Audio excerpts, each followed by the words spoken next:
नमस्कार दोस्तों, आप सबका स्वागत है आपके अपने YouTube चैनल आई फ्यूचर टेक्नोलॉजी में। साथियों, आज की वीडियो में हम सब बात करेंगे कि भारत रत्न पुरस्कार किसे दिया जाता है, भारत रत्न पुरस्कार देने वाले व्यक्ति को किस किस प्रकार की सरकार द्वारा सुविधा मुहैया कराया जाता है, और साथ ही साथ जानेंगे कि भारत रत्न पुरस्कार कब दिया गया था सबसे पहली बार, और भारत रत्न पुरस्कार के अंतर्गत कितने पैसे दिया जाता है। भारत रत्न पुरस्कार देने वाले व्यक्ति को सबसे ऊंचा लेवल के माना जाता है। अगर ये सब वीडियो पूरा देखना चाहते हो, जानना चाहते हो, तो ये मेरा वीडियो कंप्लीट देखें। तो बिना टाइम को इस वीडियो को स्टार्ट करते हैं और अपने दोस्तों के साथ ये वीडियो जरूर शेयर करें। देश में सबसे बड़ा सम्मान भारत रत्न को माना जाता है। आपके भी किसी पसंदीदा खिलाड़ी, एक्टिवेटर या एक्टिविस्ट को भारत रत्न जरूर मिला होगा, और अगर नहीं मिला है तो आप उन्हें भारत रत्न दिलवा सकते हैं। जी हाँ, अगर उन्होंने अपने क्षेत्र में देश के लिए कुछ किया हो जिससे परिवर्तन आया हो, उसे देश का सर्वोच्च नागरिक सम्मान भारत रत्न दिया जाता है। और ये सम्मान उन्हें दिया जाता है जिन्होंने किसी क्षेत्र में असाधारण या सर्वोच्च सेवा दी हो। ये सम्मान राजनीति, कला, साहित्य, विज्ञान के क्षेत्र में किसी वैचारिक, वैज्ञानिक, उद्योगपति, लेखक और समाज सेवी को दिया जाता है। अब आप सोच रहे होंगे कि क्या आपको या आपके किसी पसंदीदा राइटर को ये सम्मान कैसे मिल सकता है। क्या है भारत रत्न का इतिहास, और जिसे भारत रत्न मिल सकता है उसे सरकार की तरफ से कौन कौन सी सुविधाएं दी जाती हैं, सब जानेंगे हम आज की इस वीडियो में। तो सबसे पहले भारत रत्न देने की शुरुआत 2 जनवरी साल 1954 को हुई थी, जिसे तत्कालीन राष्ट्रपति डॉक्टर राजेंद्र प्रसाद ने देश के लिए उत्कृष्ट काम करने वालों को देने के लिए शुरू किया था। अब भारत रत्न का सबसे पहला सम्मान स्वतंत्र भारत के पहले गवर्नर जनरल चक्रवर्ती राजगोपालाचारी, पूर्व राष्ट्रपति डॉक्टर सर्वपल्ली राधाकृष्णन और वैज्ञानिक डॉक्टर चंद्रशेखर वेंकट रमन को 1954 में दिया गया था। और तभी से कई लोगों को अपने अपने क्षेत्र में उत्कृष्ट योगदान के लिए सम्मान दिया जाता रहा है। ये आपको एक इंटरेस्टिंग बात बताते चलें कि साल 1954 में सम्मान सिर्फ जीवित रहते ही दिया जाता था, लेकिन साल 1955 के बाद से मरणोपरांत भी भारत रत्न दिए जाने का प्रावधान जोड़ा गया था, और लोगों को उनके देश में उत्कृष्ट योगदान के लिए भारत रत्न दिया जाने लगा। और आज भी उन लोगों को सम्मान दिया जाता है जिन्होंने देश के लिए योगदान दिया और अब वो इस दुनिया में नहीं रहे, जैसे हमारे देश के लिए शहीद होने वाले वीर सिपाही। अब आप ये जरूर जानना चाहेंगे कि भारत रत्न जब किसी को मिलने वाला होता होगा तो उसका चुनाव कैसे होता होगा, और कैसे उस इंसान तक ये खबर पहुंचाई जाती होगी। तो भारत रत्न प्राप्त करने वालों की आधिकारिक घोषणा भारत के राजपत्र में अधिसूचना जारी करके की जाती है, और ये सम्मान हर साल 26 जनवरी को दिया जाता है।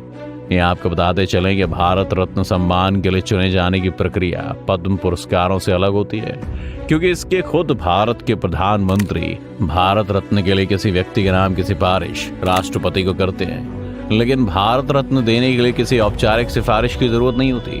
और यही इसकी खास बात है कि कोई भी व्यक्ति जाति, पेशा, पद, लिंग के आधार पर अंतर किए बिना इस पुरस्कार के योग्य माना जा सकता है।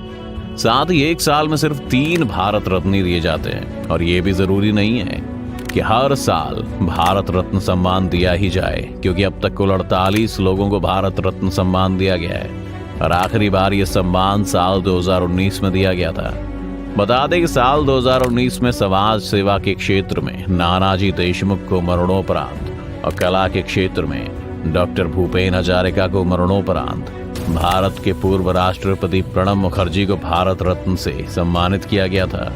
अब आप ये जानना जरूर चाहेंगे कि भारत रत्न पाने वालों को क्या मिलता है। तो आपको बता दें कि भारत रत्न पाने वालों को भारत सरकार की ओर से एक प्रमाण पत्र और एक मेडल दिया जाता है, और इस सम्मान के साथ कोई भी धनराशि नहीं दी जाती है, लेकिन इस सम्मान को पाने वालों को गवर्नमेंट डिपार्टमेंट सुविधाएं मुहैया कराते हैं। जैसे कि भारत रत्न पाने वालों को रेलवे की ओर से मुफ्त यात्रा की सुविधा मिलती है।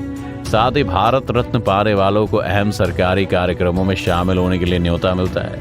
यही नहीं, सरकार वारंट ऑफ प्रेसिडेंस में उन्हें जगह देती है जिन्हें भारत रत्न मिलता है। उन्हें प्रोटोकॉल में राष्ट्रपति, उपराष्ट्रपति, प्रधानमंत्री, राज्यपाल, पूर्व राष्ट्रपति, उप प्रधानमंत्री, मुख्य न्यायाधीश, लोकसभा अध्यक्ष, कैबिनेट मंत्री, मुख्यमंत्री, पूर्व प्रधानमंत्री और सदन के दोनों सदनों में विपक्ष के नेता के बाद जगह मिलती है। बता दें कि वारंट ऑफ प्रेसिडेंट का इस्तेमाल सरकारी कार्यालयों में प्रायोरिटी देने के लिए किया जाता है।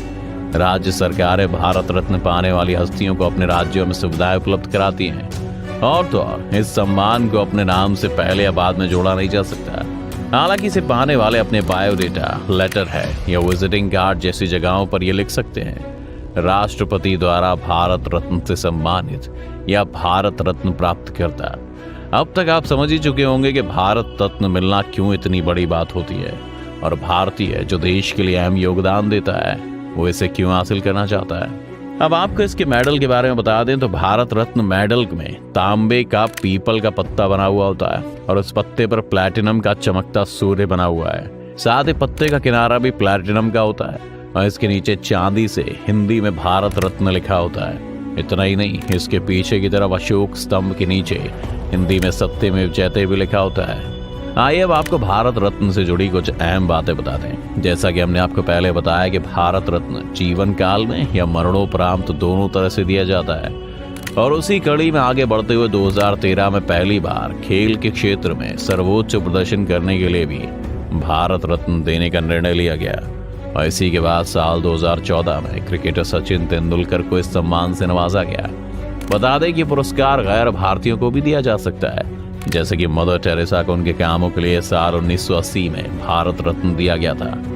आपको जानकर हैरानी होगी कि स्वतंत्रता सेनानी खान अब्दुल गफ्फार खान, जो कि स्वतंत्रता से पहले भारत में जन्मे और बाद में पाकिस्तान चले गए, और दक्षिण अफ्रीका के पूर्व राष्ट्रपति नेल्सन मंडेला भी इस सम्मान से नवाजे जा चुके हैं। अब जैसा कि किसी एक साल में अधिकतम 3 भारत रत्न दिए जा सकते हैं और इसके बावजूद ऐसे भी साल रहे जिसमें किसी को भी भारत रत्न नहीं दिया गया था, जिसमें 1956, 1959, 1960, 1964, 1965, 1967, 1968 से 70, 1972 से 74, 1977 से 79, 1981, 1982, 1984 से 86, 1993 से 96, सन 2000, 2002 से 2008, 2010 से 2013, 2020 से 2022 ये साल शामिल है जब भारत में किसी को भी भारत रत्न नहीं दिया गया। इतना ही नहीं, भारत रत्न पुरस्कार को 2 बार निलंबित भी किया जा चुका है, जिसके बाद पुरस्कार फिर से शुरू किए गए थे।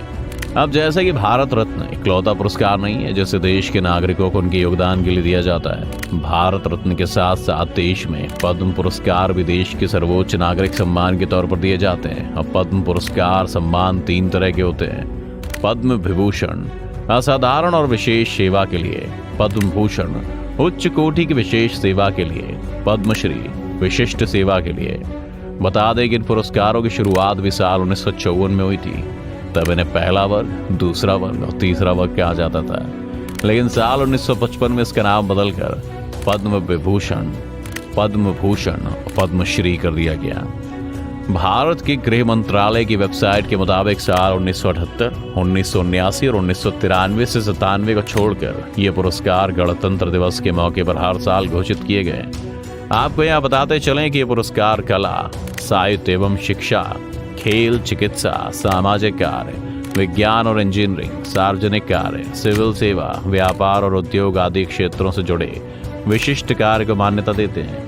जाति, व्यवसाय, पद या लिंग आधारित भेदभाव के बिना सभी व्यक्ति इन पुरस्कारों के लिए योग्य हो सकते हैं।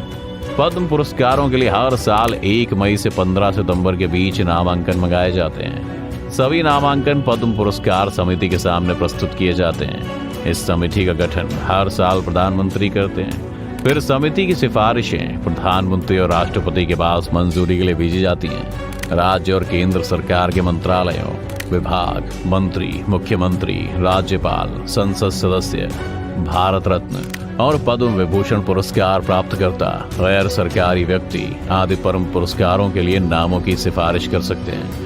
बता दें कि एक साल में दिए जाने वाले पुरस्कारों की कुल संख्या, अगर हम मरणोपरांत पुरस्कार या विदेशियों को दिए जाने वाले पुरस्कारों को छोड़ दें तो ये 120 से ज्यादा नहीं होनी चाहिए।